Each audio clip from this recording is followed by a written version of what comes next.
श्री वल्लभाधीश की जय। श्री गुसाई जी परम दयाल की जय। श्याम सुंदर श्री यमुने महारानी की जय। श्री गिरिराज धरण की जय।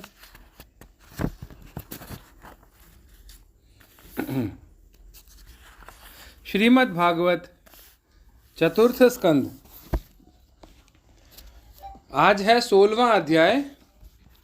पिछले वाले अध्याय में यानी 15वें अध्याय में हमने राजा पृथु के बारे में पढ़ा था और उसमें जो देवतागण जो होते हैं वो उनकी प्रशंसा करते हैं। तो जो पृथु राजा हैं वो कहते हैं कि अभी मैंने ऐसा कोई काम नहीं किया है कि भाई मेरी प्रशंसा की जाए, तो जब मैं कुछ अच्छे काम करूं तब मेरी आप लोग यश कीर्ति का गान करना। उससे आगे आज पढ़ेंगे। वंदी जन द्वारा महाराज पृथु की स्तुति। अथ षोडशोऽध्यायः। श्री मैत्रेय जी कहते हैं, महाराज पृथु ने जब इस प्रकार कहा तब उनके वचनामृत का आस्वादन करके सूत आदि गायक लोग बड़े प्रसन्न हुए। फिर वे मुनियों की प्रेरणा से उनकी इस प्रकार स्तुति करने लगे। आप साक्षात देव प्रवर श्री नारायण ही हैं, जो अपनी माया से अवतीर्ण हुए हैं। हम आपकी महिमा का वर्णन करने में समर्थ नहीं हैं। आपने जन्म तो राजा वैन के मृतक शरीर से लिया है, किंतु आपके पौरुषों का वर्णन करने में साक्षात ब्रह्मादि की बुद्धि भी चकरा जाती है। तथापि आपके कथामृत के आस्वादन में आदर बुद्धि रखकर मुनियों के उपदेश के अनुसार उन्हीं की प्रेरणा से हम आपके परम प्रशंसनीय कर्मों का कुछ विस्तार करना चाहते हैं। आप साक्षात श्री हरि के कलावतार हैं और आपकी कीर्ति बड़ी उदार है। ये धर्मधारियों में श्रेष्ठ महाराज पृथु लोक को धर्म में प्रवृत्त करके धर्म मर्यादा की रक्षा करेंगे तथा उसके विरोधियों को दंड देंगे। ये अकेले ही समय समय पर प्रजा के पालन पोषण और अनुरंजन आदि कार्य के अनुसार अपने शरीर में भिन्न भिन्न लोकपालों की मूर्ति को धारण करेंगे तथा यज्ञ आदि के प्रचार द्वारा स्वर्गलोक और वृष्टि की व्यवस्था द्वारा भूलोक दोनों का ही हित साधन करेंगे। ये सूर्य के समान अलौकिक, महिमान्वित, प्रतापवान और समदर्शी होंगे। जिस प्रकार सूर्य देवता 8 महीने तपते रहकर जल खींचते हैं और वर्षा ऋतु में उसे उड़ेल देते हैं, उसी प्रकार ये कर आदि के द्वारा कभी धन संचय करेंगे और कभी उसका प्रजा के हित के लिए व्यय कर डालेंगे। ये बड़े दयालु हैं। यदि कभी कोई दीन पुरुष इनके मस्तक पर पैर भी रख देगा तो भी ये पृथ्वी के समान उसके इस अनुचित व्यवहार को सदा सहन करेंगे। कभी वर्षा न होगी और प्रजा के प्राण संकट में पड़ जाएंगे तो ये राजवेशधारी श्री हरि इंद्र की भांति जल बरसाकर अनायास ही उसकी रक्षा कर लेंगे। ये अपने अमृतमय मुखचंद्र की मनोहर मुस्कान और प्रेम भरी चितवन से संपूर्ण लोकों को आनंद मग्न कर देंगे। इनकी गति को कोई समझ न सकेगा। इनके कार्य भी गुप्त होंगे तथा उन्हें संपन्न करने का ढंग भी बहुत गंभीर होगा। इनका धन सदा सुरक्षित रहेगा। ये अनंत महात्म्य और गुणों के एकमात्र आश्रय होंगे। इस प्रकार मनस्वी पृथु साक्षात वरुण के ही समान होंगे। महाराज पृथु वेन रूप अरणि के मंथन से प्रकट हुए अग्नि के समान हैं। शत्रुओं के लिए ये अत्यंत दुर्धर्ष और दुस्सह होंगे।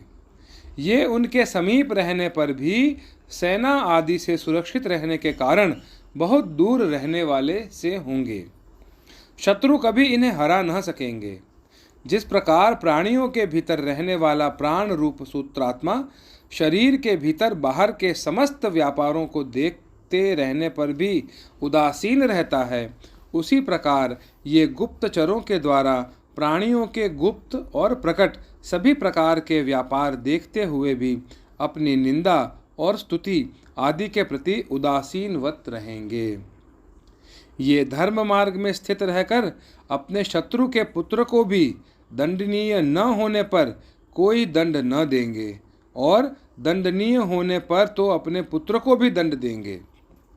भगवान सूर्य मानसोत्तर पर्वत तक जितने प्रदेश को अपनी किरणों से प्रकाशित करते हैं, उस संपूर्ण क्षेत्र में इनका निष्कंटक राज्य होगा।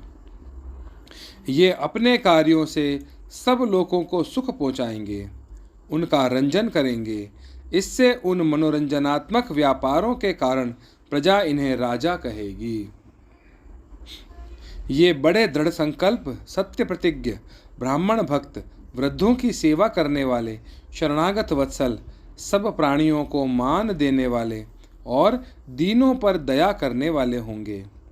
ये परस्त्री में माता के समान भक्ति रखेंगे, पत्नी को अपने आधे अंग के समान मानेंगे, प्रजा पर पिता के समान प्रेम रखेंगे और ब्रह्मवादियों के सेवक होंगे।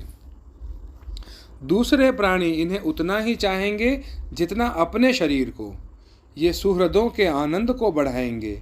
ये सर्वदा वैराग्यवान पुरुषों से विशेष प्रेम करेंगे और दुष्टों को दंड पाणी यमराज के समान सदा दंड देने के लिए उद्यत रहेंगे।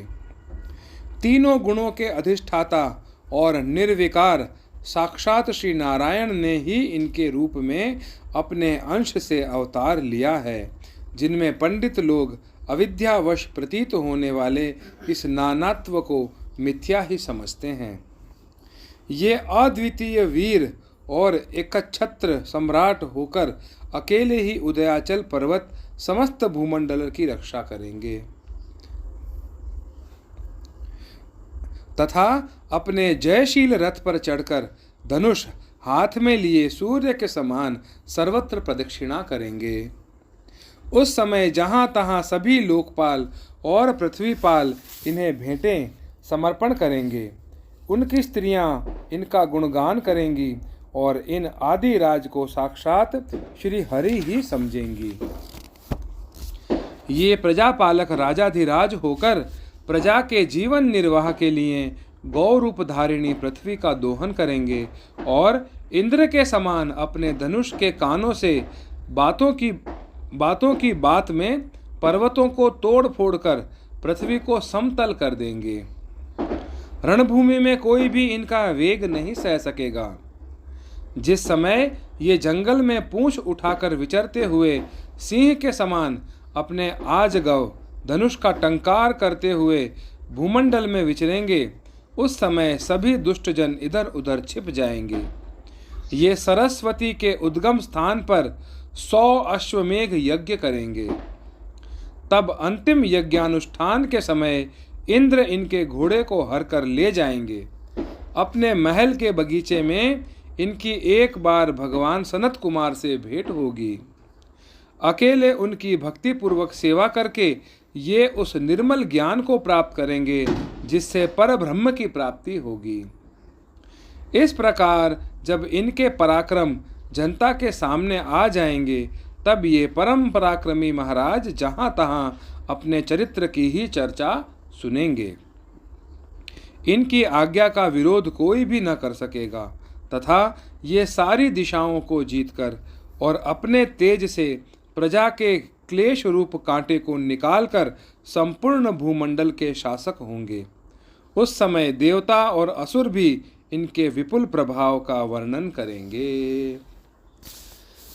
इति श्रीमद्भागवते महापुराणे पारमहंस्यां संहितायां चतुर्थ स्कंधे षोडशोऽध्यायः। अगले अध्याय में यानी 70वें अध्याय में हम पढ़ेंगे महाराज पृथु का पृथ्वी पर कुपित